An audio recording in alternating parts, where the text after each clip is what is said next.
लेवा दे असेल तर फोटो. अच्छा ही मग 13वीं शताब्दी, स्थान मारवाड़ का एक गांव सुआप।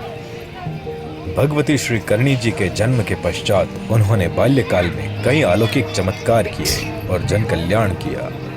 जब माता करणी की उम्र विवाह की हुई तो उनके माता पिता ने उनसे विवाह हेतु आग्रह किया। तब माता करणी ने कहा कि मैं सांसारिक महिला नहीं, आप तो मेरे वास्तविक रूप से परिचित हैं। किंतु माता और पिता के बार बार आग्रह करने पर करणी जी ने माता पिता की बात का मान रखने हेतु और समाज के नियमों का निर्वाह करने हेतु साठिका के देपाजी से विवाह किया। करणी माता और देपाजी का विवाह बड़ी ही धूमधाम से संपन्न हुआ। कहा जाता है करणी माता जब सुआप से विदाई ले रहे थे उस समय उन्होंने अपनी 200 गायें भी अपने साथ में ले ली। बारात जब आधे रास्ते में पहुंची तो पानी पीने के लिए बारात को रोका गया। देपाजी थोड़ा सा चल लेकर माता के पास पहुंचे। तब उन्होंने दुल्हन की डोली में देखा कि साक्षात मां दुर्गा विराजमान है। यह देख देपाजी बहुत भयभीत हो गए। तब मातेश्वरी ने उन्हें सांत्वना देते हुए कहा कि यही मेरा वास्तविक स्वरूप है। कुछ समय पश्चात बारात फिर रवाना हो गई और वे साठिका पहुंचे। साठिका में करणी जी का स्वागत किया जा रहा था। तब एक कन्या को काले रंग के जहरीले बिच्छू ने काट लिया। भयंकर पीड़ा होने के बावजूद कन्या ने उस स्थिति में रोने को अपशकुन समझा, किंतु महामाया से क्या छुपा हुआ था। माता करणी ने उस कन्या का स्पर्श कर उसकी सारी पीड़ा दूर कर दी और साठिका गांव को वरदान दिया कि आज के बाद साठिका में कभी बिच्छू नहीं होंगे। तत्पश्चात माता जी ने देपाजी से कहा कि मैंने अपने माता पिता की बात का मान रखने के लिए और समाज के नियमों का निर्वाह करने के लिए आपसे विवाह किया है। आप मेरा वास्तविक स्वरूप जान चुके हैं। अब आप मेरी आज्ञा से मेरी छोटी बहन गुलाब बाई से विवाह कीजिए। भगवती की आज्ञा पाकर देपाजी ने गुलाब बाई से विवाह किया। कुछ समय पश्चात मारवाड़ में भीषण अकाल पड़ा, जिससे पशुओं के खाने और पीने के लिए सामग्री बहुत कम रह गई। तब करणी माता ने अपनी 200 गायों के साथ में साठिका को छोड़कर जांगल प्रदेश की तरफ प्रस्थान किया। उस समय जांगल प्रदेश में राव कान्हा का शासन था। जब माता करणी जांगल प्रदेश पहुंचे और निवास करने लगे तो कुछ दिनों बाद राव कान्हा के 2 सैनिक करणी जी के समक्ष आए और उन्हें राव कान्हा का संदेश सुनाया, जिसमें लिखा था कि आपकी गाय जंगल की सारी घास खत्म कर देगी और इससे हमारी गायों के लिए कुछ भी शेष नहीं रहेगा, अतः आप जांगल प्रदेश छोड़ दें। तब करणी माता ने सैनिकों से आग्रह किया कि मेरी कुछ गायें इतने बड़े जंगल की घास को कैसे खत्म कर सकती है, अतः हमें यहाँ रहने दें। किंतु सैनिकों ने भगवती का बहुत अपमान किया और अपशब्द कहे। क्रोध में मातेश्वरी ने उन्हें गीदड़मुखी होने का शाप दे दिया। जब राव कान्हा को इसकी खबर लगी तो वह करणी माता के निवास स्थान पर पहुंचा, किंतु अभिमानी कान्हा करणी जी को अपमानित कर जंगल छोड़ने के लिए कहने लगा। माता करणी ने राव कान्हा से कहा कि मेरे कुछ पशुओं के खाने से जंगल की घास खत्म नहीं होगी। तुम तो यहाँ के राजा हो, शरणागत की रक्षा करना तो तुम्हारा धर्म है। इस पर भी क्रोधी राव कान्हा ने मातेश्वरी को स्थान छोड़ देने को कहा। तब भगवती ने कहा कि तुम मेरी इस पूजा की बेटी को यदि मेरे रथ में रख दो तो मैं अवश्य ही जांगल प्रदेश को छोड़ दूंगी। कान्हा और उसके सैनिकों ने भरसक प्रयास किए, किंतु उस पूजा की पेटी को एक सूत भी न हिला पाए। तब राव कान्हा ने माता करणी को संबोधित करते हुए कहा कि तुम अवश्य ही कोई जादूगरनी हो, किंतु तुम्हारा जादू मुझ पर नहीं चलेगा। यदि तुम वास्तव में महामाया का अवतार हो तो मुझे बताओ कि मेरी मृत्यु कब होगी। तब श्री करणी जी ने मुस्कुराते हुए जमीन पर एक लकीर खींची और कहा, इसे जिस क्षण पार करोगे उसी क्षण तुम्हारी मृत्यु होगी राव कान्हा। जैसे ही अहंकारी राव कान्हा ने अपनी जीवन रेखा को लांगा, भयंकर गर्जना के साथ एक शेर ने उस पर हमला कर दिया और राव कान्हा के प्राण वहीं निकल गए। माता करणी ने अपनी यात्रा फिर से प्रारंभ की। जिस जगह सूर्यास्त हो गया उसी स्थान को अपना मुख्य स्थान बना लिया, जिसे आज देशनोक के नाम से जाना जाता है।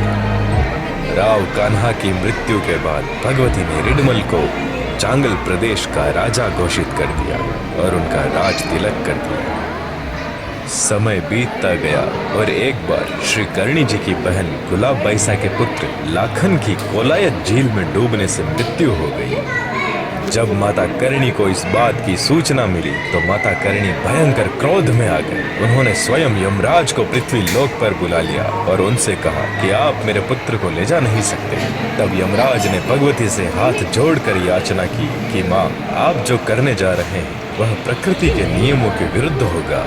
किंतु भगवती ने अपने पुत्र के प्राणों की रक्षार्थ यमराज से अपने नए नियम की रचना का उल्लेख कर दिया और उन्हें आदेश दिया कि आप मेरे पुत्र के प्राण लौटाकर लौट जाइए।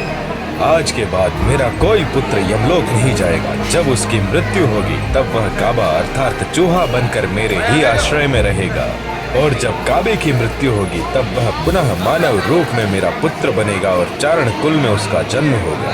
यमराज मातेश्वरी को हाथ जोड़कर यमलोक लौट गए और तब से माता श्री करणी जी के वंशज मृत्यु को प्राप्त करके काबा बनते हैं और उन्हीं की शरण में रहते हैं।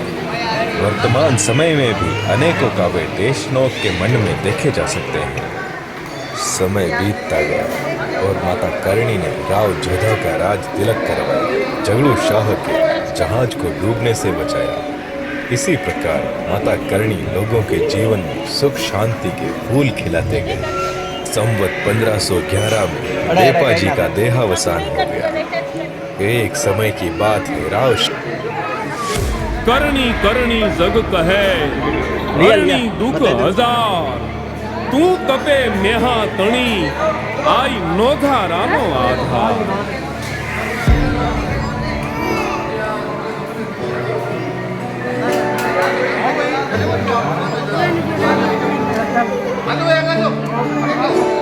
परगट पर चाड़ी करनाल माड़ी खम्मा तूने खम्मा।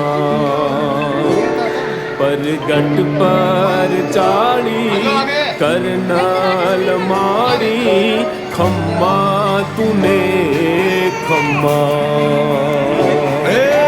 बैठी छो देशनो दयाणी बैठी छो देशनो दयाणी आवाड़नी तू लई उपाधि आवाड़नी तू लई उपाधि हरवा छोरोड़ा निव्याधी कायम तू की नियाणी।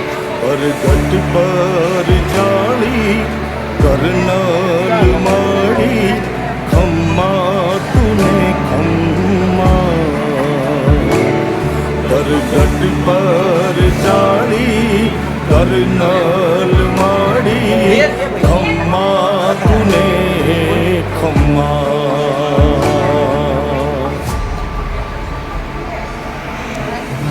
करणी ने काने जशे अंतर तणो अवाज जावा नहीं दिए जोगणी लाखे वाते लाज।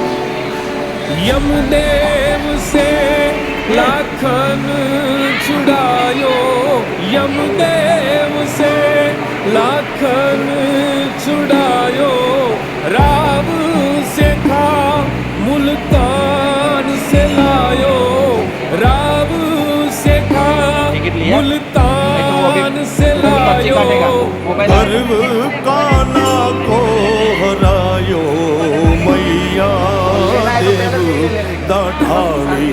परगट पर जानी करनाल माड़ी खम्मा तूने खम्मा। परगट पर जानी करनाल माड़ी खम्मा तूने खम्मा।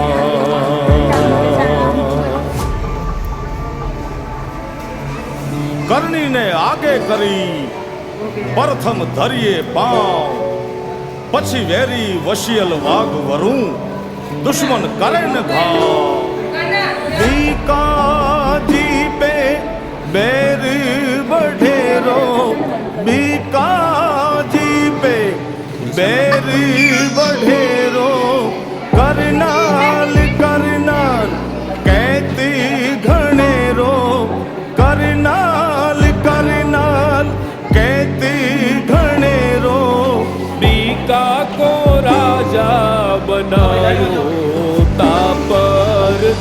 थी निहाई परगट पर जाली करनाल माड़ी खम्मा तूने खम्मा परगट पर जाली करनाल माड़ी खम्मा तूने खम्मा।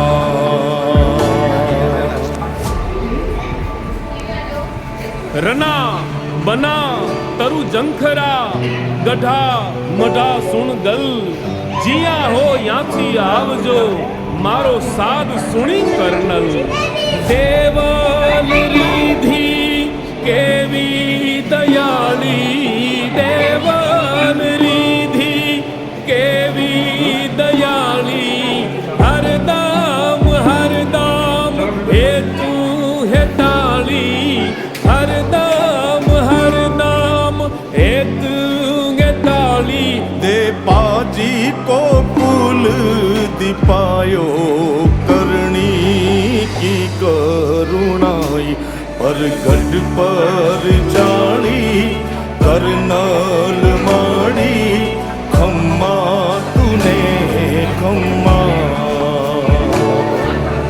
बैठी छो देशलोक दयाली बैठी छो देशलोक दयाली आवड़नी तू लाई उपाधि आवड़नी तू लाई उपाधि हरवा छोरूड़ा निव्याधी कायम तू की नियाणी परगट पार जाली करनाल माड़ी खम्मा तूने खम्मा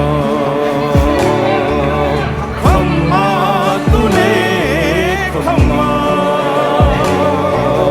खम्मा तूने खम्मा।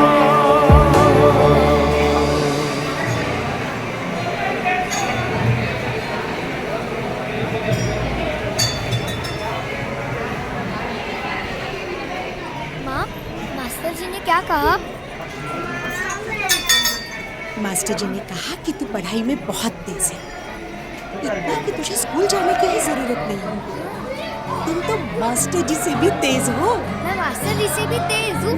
ये मैं मास्टर जी से भी तेज हूँ। स्कूल की छुट्टी।